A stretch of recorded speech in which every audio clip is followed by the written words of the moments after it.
Assalamualaikum warahmatullahi ta'ala wabarakatuh.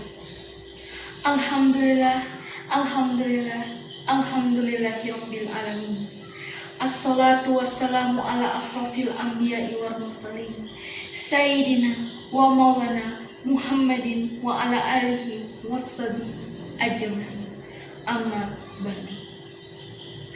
Pertama dan utama, marilah kita sama-sama memanjatkan puji dan syukur kehadirat Allah Subhanahu wa Ta'ala yang telah melimpahkan rahmat, taufik, inayah dan inayahnya kepada kita semua, sehingga kita masih memegang agama yang diridhoinya hingga saat ini.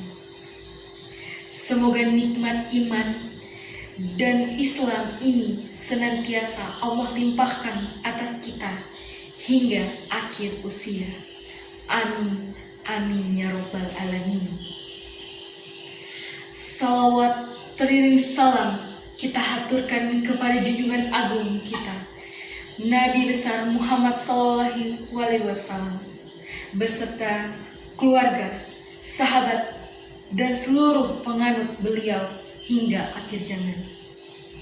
Sehingga kita semua termasuk ke dalam golongan umat beliau yang selamat dan mendapatkan syafaat di akhir kiamat. Amin, amin ya robbal alamin.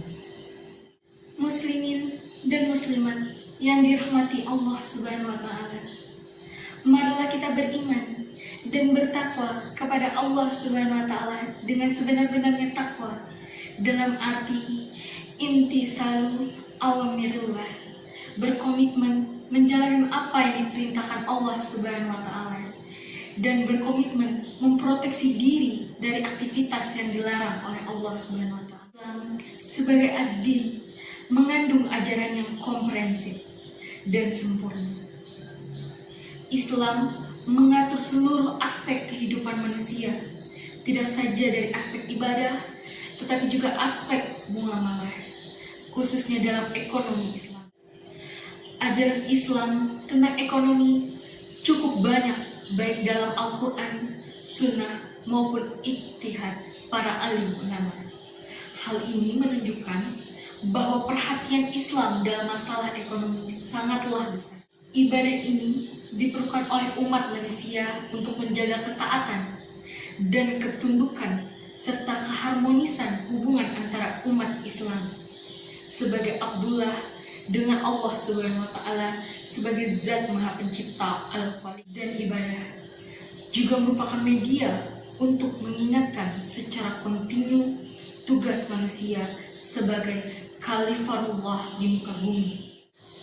Muslimin dan muslimat jamaah yang dirahmati Allah Subhanahu wa Ta'ala, dalam berbisnis, kejujuran semata tidaklah cukup, tetapi memerlukan juga kecerdasan terkait dengan kredibilitas, sedangkan kecerdasan terkait dengan kapabilitas.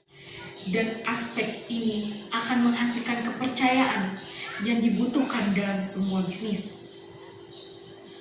Kepercayaan dapat berperan sebagai modal, strategi, maupun identitas. Seperti Nabi SAW yang mendapatkan identitas sebagai manusia terpercaya atau al-amin.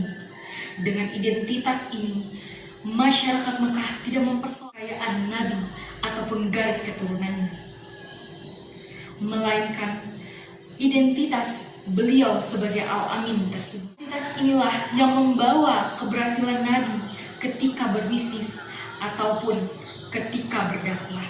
Subhanallah, jika orang sudah mengenal Anda dengan identitas al-amin, maka saya yakin seyakin-yakinnya Anda tidak akan mengalami kesulitan berbisnis dengan siapapun.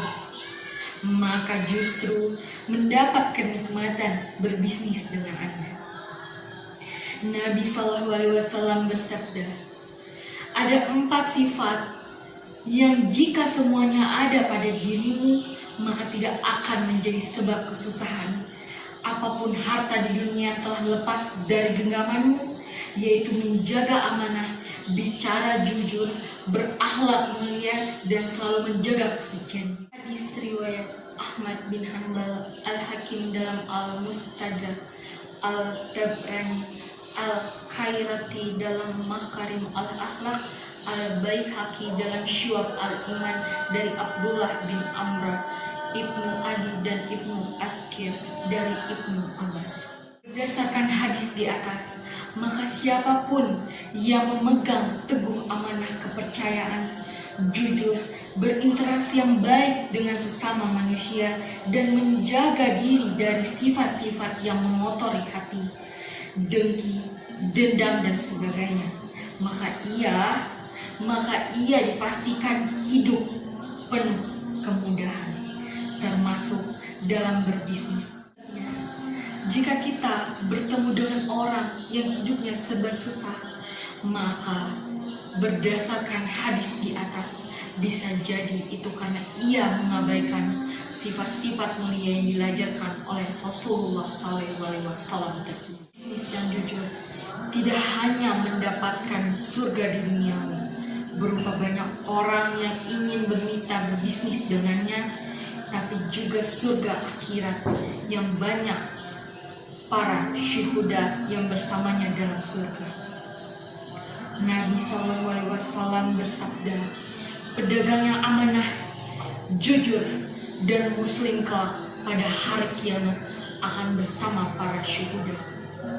Hadis riwayat Ibnu Majah, Al-Baihaqi, Al-Hakim, dan Al-Tahabari dari ilmu muslimin dan muslimat jamaah yang dirahmati Allah SWT. Bisnis syariah hanya tumbuh dan berkah jika semua pelakunya mengedepankan kejujuran. Memang perjuangan pembisnis muslim untuk jujur dan kepercayaan sangat berat. Lebih-lebih di tengah masyarakat yang hanya bicara uang tanpa memperhatikan etika dan prinsip-prinsip syariah. Tapi kita sebagai pengikut Rasulullah tidak boleh menyerah, sebab berbisnis syariah bukan sebuah pilihan, melainkan keharusan. Untuk firman Allah Subhanahu wa Ta'ala tentang perintah menjadikan Rasulullah SAW sebagai idola dan tauladan dalam segala hal, yaitu amanah, kejujuran, semangat bekerja, dan semangat berbagi, serta talaudan dalam rukuk dan sujudnya kepada Allah Subhanahu wa Ta'ala. Dalam surah Al-Ahzab 21, yang artinya sesungguhnya telah ada pada diri Rasulullah itu suri, teladan yang baik bagimu, yaitu bagi orang-orang yang mengharapkan rahmat Allah dan kedatangan hari kiamat, dan dia banyak menyebut Allah. Muslimin dan muslimat yang dirahmati Allah Subhanahu wa Ta'ala, cukup sekian dari saya, kurang lebihnya mohon maaf. Wabillahi taufiq wal hidayah. Wassalamualaikum warahmatullahi ta'ala wabarakatuh.